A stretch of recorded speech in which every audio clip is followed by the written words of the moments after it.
Olá para você que nos acompanha. Eu sou a Thalita Vasconcelos, repórter aqui do Metrópolis. Hoje a gente está recebendo aqui no nosso estúdio a reitora da UNB, Rosana Naves. Bem-vinda, reitora. Obrigada, Thalita. Mais uma oportunidade de entrevista para vocês. Estou muito contente de estar aqui. Bom, as aulas voltaram na UNB nessa semana, né? Eu queria saber da senhora como que tá, né, esse retorno às aulas, se vai ter novidades no calendário, como que tá essa programação para começar esse semestre agora. Voltamos às aulas ontem, né, na segunda-feira. O segundo semestre de 2025, a gente tem uma expectativa de normalizar os calendários, né, depois de um tempo em que pós-pandemia, pós-greves, né, que o calendário ficou suspenso no ano passado. E mais do que isso, esse segundo semestre vai ser marcado por importantes eventos na área do clima, né, combinando aí um pouco a agenda do país na COP30. E também agora de início, a gente está com uma programação específica que traz algumas novidades, né? Além do Agosto Lilás, que é um mês marcado por atividades muito específicas do enfrentamento à violência contra a mulher, a gente vai ter amanhã o lançamento do Instituto Nacional do Cerrado. E pegando esse gancho, né, do lançamento do Instituto Nacional do Cerrado, a senhora poderia falar para a gente um pouco sobre o papel da universidade nessa articulação, né, no lançamento desse instituto? Isso, a gente está em diálogo com a Universidade Federal de Goiás. A universidade já vem fazendo um trabalho em defesa da criação desse instituto desde 2023. E são 24 universidades, institutos federais e também universidades estaduais que se organizaram em rede. São universidades que pertencem a todo o bioma do Cerrado, então não é uma coisa restrita ao Centro-Oeste, né? Há instituições da Bahia, de Minas Gerais, de parte de São Paulo também. E essas instituições estão se organizando num comitê para defender a criação de uma organização social vinculada ao Ministério de Ciência, Tecnologia e Inovação. Então, o propósito é que a gente tenha fortalecido essa rede de pesquisa para que o Instituto, enquanto uma associação, possa desenvolver ciência e tecnologia voltada para o nosso bioma, né, que é um dos mais devastados no momento, é o segundo maior bioma do país, e um dos únicos que ainda não tem o seu próprio instituto de pesquisa. Então, a gente está considerando que essa é uma ação estratégica, tanto para o desenvolvimento da pauta ambiental na UNB, né, como para a constituição dessa rede em defesa do nosso bioma. E qual que é a importância da criação desse instituto para a preservação do Cerrado e também para a produção científica da universidade? É estratégica, né? A gente tem no Cerrado as principais bacias, né? Tem suas nascentes aqui no Cerrado, então a região do Cerrado ela é ao mesmo tempo, né, fonte de pesquisas, muita fonte de energia, né, pela água e também fonte de vida. Então a gente sabe hoje o quanto a correlação entre o Cerrado e a Amazônia é importante para a sustentabilidade de forma geral, né, do país, mas também em nível mundial, justamente pela questão das águas, né, que se formam aqui, que alimentam a bacia amazônica, a bacia do Araguaia-Tocantins, toda a biodiversidade e os povos tradicionais, né, que são, digamos, mantenedores, né, de toda essa biodiversidade e que desenvolvem práticas sustentáveis em relação à natureza, né, tratando a natureza como parte desse grande ecossistema que garante a nossa vida na Terra, né? Então, nós estamos vendo isso de forma muito estratégica. Já temos uma aprovação de mérito pelo Ministério de Ciência e Tecnologia e a constituição desse comitê fortalece o diálogo em torno de um orçamento que possa viabilizar a institucionalização da organização social. E a partir da criação desse instituto, né, como que a UNB pretende engajar tanto o corpo estudantil como a sociedade civil em prol desse instituto? Nós temos utilizado uma metodologia nova na universidade, que é de fazer um convite aberto à comunidade, pesquisadores, técnicos e estudantes interessados nas temáticas, né? Nós fizemos isso recentemente nessa pauta ambiental, para formatar um encontro que a gente pretende realizar em outubro, chamado UNB na Pré-COP 30. Então, foi incrível a participação, né, a resposta a esse convite. Então, a gente conseguiu reunir ali diferentes grupos de pesquisa, estudantes também participaram, e aí de todas as áreas, né? Porque quando a gente fala de meio ambiente, a tendência, né, é ir para as áreas biológicas, para as questões relacionadas às comunidades, aos territórios, né? Mas a gente viu ali pessoas de relações internacionais, da pedagogia, né, educação ambiental. Então, foi uma rede que se constituiu, né, em torno dessa chamada, e é um modelo que a gente quer replicar também. Então, né, esse instituto ele vai potencializar isso, não só na Universidade de Brasília, mas em todas as instituições que fazem parte da rede. Perfeito. Né? Outro ponto que também está acompanhando a volta às aulas na Universidade de Brasília é a greve dos servidores técnicos administrativos, que já está durando 5 meses, né? Como que a universidade tem acompanhado essa paralisação da categoria? Olha, nós estamos atuando junto com a categoria no sentido de viabilizar a conversa com outros órgãos, né? Então, estamos em frequente diálogo com o STF, também a AGU, o Ministério de Gestão e Inovação em Serviços e o Ministério da Educação, né? Buscando os menores impactos financeiros da decisão que está transitada em julgado. Ontem nós tivemos um importante avanço nesse processo, que foi a tramitação lá no STF, né, um peticionamento, né, feito pelo ministro Gilmar Mendes, no sentido de instalar uma mesa de negociação. Então ele vai citar, né, as instituições envolvidas, e a gente espera que essa mesa aconteça o mais breve possível, para que a gente possa finalmente ter, né, o fim da greve com os resultados que forem os melhores possíveis. Tá? E essa greve tem impactado diretamente os serviços essenciais dentro da universidade? E se sim, de que forma que vocês estão... Quais medidas foram adotadas para tentar minimizar, né, esses impactos para os alunos, enfim, para o corpo docente? Bom, as atividades essenciais elas foram garantidas em diálogo com o Comando Local de Greve e a administração. Elas estão descritas numa circular que foi divulgada para toda a comunidade e envolvem, assim, desde os pagamentos, né, a própria folha de pagamento, os pagamentos de assistência estudantil, pagamento às empresas terceirizadas, né, para a gente não prejudicar também os trabalhadores que compõem ali a nossa comunidade. Inclui também a segurança patrimonial e outras atividades relacionadas aos contratos, né, tudo aquilo que envolve ou causaria prejuízo e dano imediato à comunidade ou à universidade. Mas, evidentemente, que a greve ela tem um impacto institucional, né? A gente tem setores que estão fechados e que são essenciais. Todos são essenciais, mas alguns prejudicam diretamente, né? O fechamento de alguns prejudica diretamente a atividade de ensino e de aprendizagem, como o caso da biblioteca, né? Alguns laboratórios de informática que também deixam de atender os estudantes e aí a gente vai criando, enfim, atendimentos excepcionais na medida das necessidades, né? Tem alguma proposta sendo discutida entre a administração da universidade e essa categoria grevista? Tá. Bom, a Universidade de Brasília não é parte na ação judicial. Então, a gente participa, apoia, né, a constituição dessa mesa e temos feito várias conversas com os órgãos envolvidos, né? Mas a gente não pode atuar diretamente, por exemplo, na elaboração de uma proposta para a saída da greve, né? Esse é o papel do sindicato. E o que a gente tem feito é reuniões frequentes com o Comando Local de Greve, para tanto reportar as ações que a gente tem conduzido na administração, como também para sensibilizá-los, né, quanto à necessidade de participar dessa mesa de negociação, que agora eu acho que vai acontecer. Perfeito. Tá? No começo da nossa entrevista, a senhora mencionou que um dos pontos, né, que a gente tem aí no calendário acadêmico da UNB agora nesse segundo semestre é a campanha do Agosto Lilás.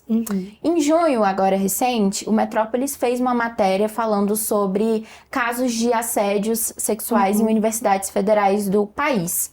A matéria cita 2 professores, né, da UNB que foram afastados, né, posteriormente que estavam envolvidos e foram denunciados por esses casos. Pensando nessa campanha do Agosto Lilás, né? Quais ações têm sido promovidas pela universidade, pensando na conscientização, né? E no combate à violência contra a mulher? Esse é um tema que está muito presente, né, nos debates. A gente tem atuado desde que a gente assumiu a gestão num processo educativo, que eu acho que também isso passa por uma mudança cultural, né, e a capacitação das pessoas para lidar com o tema. Então, lá em março, no mês das mulheres, a gente lançou um edital pela Secretaria de Direitos Humanos, cujo título era Tolerância Zero contra o Assédio Sexual, né, e a ideia era promover materiais para campanhas educativas. Então, esse material foi analisado, né? A gente fez as impressões e fizemos a premiação e a divulgação agora no dia 15 de agosto. Nesses próximos dias, a gente vai ter algumas ações também de conscientização, né? Vai ter uma roda de conversa no restaurante universitário na sexta-feira. Depois, na segunda, a gente tem a palestra com a professora Gina Vieira, que desenvolve um projeto sobre mulheres inspiradoras, em várias instituições, mas principalmente na Secretaria de Educação, né? E ela vai estar conosco. E nos dias 27 e 28, em parceria com a Procuradoria Federal, a gente vai oferecer um curso para gestores. Nós abrimos 80 vagas, já estão todas preenchidas, e eu acho que vai ser um importante mecanismo de capacitação dos gestores para reconhecer os casos de assédio, né? Sobretudo para evitar praticar, né, assédio, tanto moral quanto, né, sexual. Hoje é importante esse conhecimento sobre as diversas formas de assédio e de violências, né, contra a mulher principalmente. Então, a gente está atuando nessa perspectiva formativa, né, e também constituímos um grupo de trabalho para tratar os processos de assédio, nosso fluxo de assédio, práticas de acolhimento às vítimas. Então tem uma discussão toda acontecendo. O que a gente não quer é que o tema fique invisibilizado e naturalizado, né? Porque essas formas de violência, elas têm que ser realmente enfrentadas, né? Com certeza. E pensando também no sentido das vítimas entenderem, né? Isso. O que é certo, o que é indevido dentro de um ambiente universitário, né? Perfeito. E conhecerem os meios para denunciar, redes de apoio também, né? Isso mesmo, é nessa perspectiva que a gente tem trabalhado, né?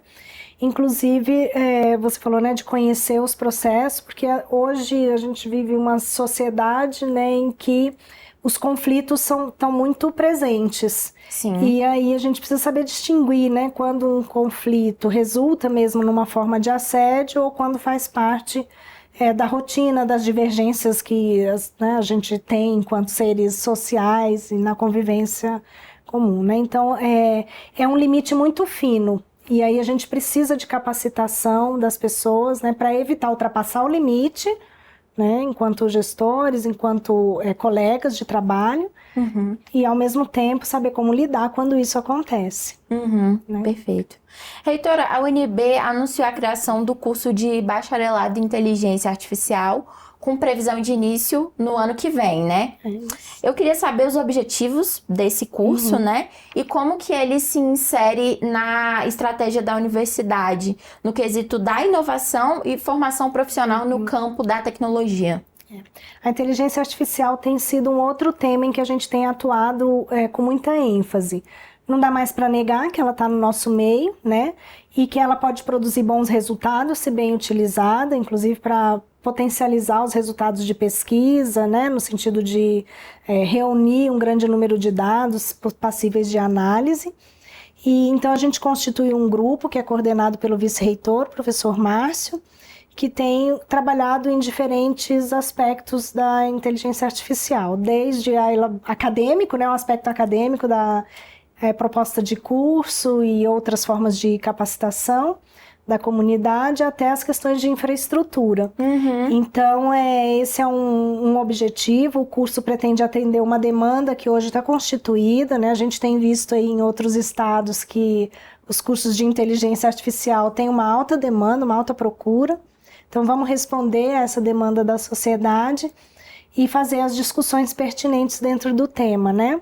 E no dia 15 de setembro, depois eu volto para falar também sobre isso, a gente deve fazer o lançamento dos supercomputadores que a gente recebeu de doação. Ah, bacana. E a gente está ali montando um laboratório multiusuário para disponibilizar essa infraestrutura para as pesquisas da universidade. Então, esse é um outro evento que vem mais adiante, né? A senhora poderia dar assim, mais detalhes sobre como que são esses supercomputadores, qual que é o foco deles, né, dentro desse ambiente aí, estudante? Então, a gente recebeu 2 por doação da Intel e recebemos mais um num projeto desenvolvido junto à FINEP pelo Parque Científico e Tecnológico. A ideia é que essa infraestrutura, né, computacional fique à disposição da universidade. Então, a gente está preparando ainda, é algo que o grupo de trabalho está discutindo, um percentual de utilização pelos projetos que rodam já na universidade, né? Um percentual para as ações estratégicas da própria gestão, então armazenamento de dados de gestão, dados institucionais, né? E processamento também dessa informação, produzindo pesquisas e outros dados que a gente precise. E uma outra parte, né, que fique dedicada a parcerias externas. Então, é um modelo que ainda está sendo discutido. A gente não sabe se no final vai ficar mesmo nessa proporção, porque está sendo também discutido com a comunidade, né? Mas logo a gente vai ter novidades nesse campo também. Bacana. Reitora, falando agora um pouco sobre a questão da autonomia, né, das universidades federais, queria que a senhora avaliasse como que você acompanha a questão dos orçamentos, das verbas, né, destinadas às universidades, que muitas vezes estão aquém da real necessidade, né, de gestão, enfim. Queria que a senhora desse um panorama de como que acompanha isso agora, né, nesse seu primeiro ano de gestão na universidade. O orçamento tem sido, historicamente, um dos maiores desafios de quem está na gestão universitária. Então, a gente está sempre sujeito, né, ano a ano, à elaboração da lei de diretrizes orçamentárias, depois, né, as negociações junto ao Congresso para que a lei seja efetivamente aprovada, né, o projeto de lei. E o que a gente tem visto ao longo do tempo é uma forte limitação dos recursos para investimento, né? Então, hoje as instituições, elas têm uma grande dificuldade de renovar o seu parque de equipamentos, por exemplo, né? Para a gente fazer novas obras ou concluir obras existentes também, em geral, a gente recorre a outros tipos de recursos, como das emendas parlamentares, né, e termos de execução descentralizada para fazer rodar os projetos. E isso cria uma instabilidade muito grande, né, em termos de planejamento de médio, curto e longo prazo. Então, a pauta tem sido discutida na Andifes, que é a Associação, né, das Instituições Federais de Educação Superior, e está sendo levada ao Congresso em torno da proposta de um projeto de lei que viabilize uma maior autonomia das universidades do ponto de vista orçamentário e financeiro. Há uma discussão sendo feita, então, em torno da associação, mas a Universidade de Brasília também passou a integrar um grupo de instituições que vem tratando do tema da autonomia universitária. E, possivelmente, a gente deve realizar um seminário nacional no mês de setembro, possivelmente, e o tema está assim, na nossa linha de horizonte muito próxima, né? Eu acho que nesse momento a gente tem um cenário favorável do ponto de vista do governo federal para ampliar a discussão sobre essa pauta e assegurar que as universidades tenham maior autonomia. Semana passada aconteceu no STF a votação que aprovou a CID, né, o imposto como legitimou os recursos da CID como financiadores do Fundo Nacional de Ciência e Tecnologia. Foi uma vitória super importante. A comunidade científica se mobilizou, né? Então, assegurar a permanência desses recursos nos permite respirar um pouquinho e contribuir com o país no desenvolvimento científico, social, né, econômico, que a gente tanto quer. É isso, então. Reitora, essas eram as minhas perguntas para a senhora. Agora eu queria deixar o espaço aberto, né? Tá. Caso a senhora queira trazer algum tema dentro desse contexto da universidade, de volta às aulas, né? Que a gente acabou não entrando. Perfeito. Eu acho que sim, a gente está, né? Estamos aí na primeira semana do semestre e eu queria deixar um convite a todos, né, a comunidade interna, mas também a comunidade externa, que a gente vai realizar na semana que vem, dias 27, 28 e 29, a nossa primeira feira de oportunidades. Então, é um evento concebido para dar as boas-vindas aos nossos estudantes, tanto aqueles que já estão na universidade, como os que ingressaram agora no segundo semestre de 2025. E ele está pensado num formato muito dinâmico. Então, a gente vai ter estandes para falar sobre oportunidades de estágio, né? Vai ter um stand para falar sobre processos de ingresso, outras atividades artísticas, culturais, esportivas, exposições, oportunidades de participação em projetos na universidade, na extensão, na pesquisa, na iniciação científica, né? Então a gente está construindo assim, vai ser lá no Minhocão, né, que é muito simbólico, um espaço de muita circulação de pessoas, e vamos levar escolas também para a visitação, né? E então eu deixo aqui um convite, né, que vai ser quase também como uma preparação para a semana universitária que vem adiante. Olha, uma prévia, né? Uma prévia, de certa forma. Mas com muito foco em oportunizar aos estudantes um conhecimento amplo sobre a universidade. Bacana. Reitora, eu gostaria de agradecer sua presença aqui pela entrevista. Foi muito bom receber a senhora aqui no nosso estúdio. Eu que agradeço, né, e gosto muito de estar aqui com vocês, e a parceria do Metrópolis tem sido fundamental para fazer chegar as ações da Universidade de Brasília à população. Bacana, que a gente faça mais entrevistas falando sobre as novidades e iniciativas dentro da universidade, então, né? Obrigada. E eu agradeço a você que acompanhou a entrevista até aqui e até a próxima.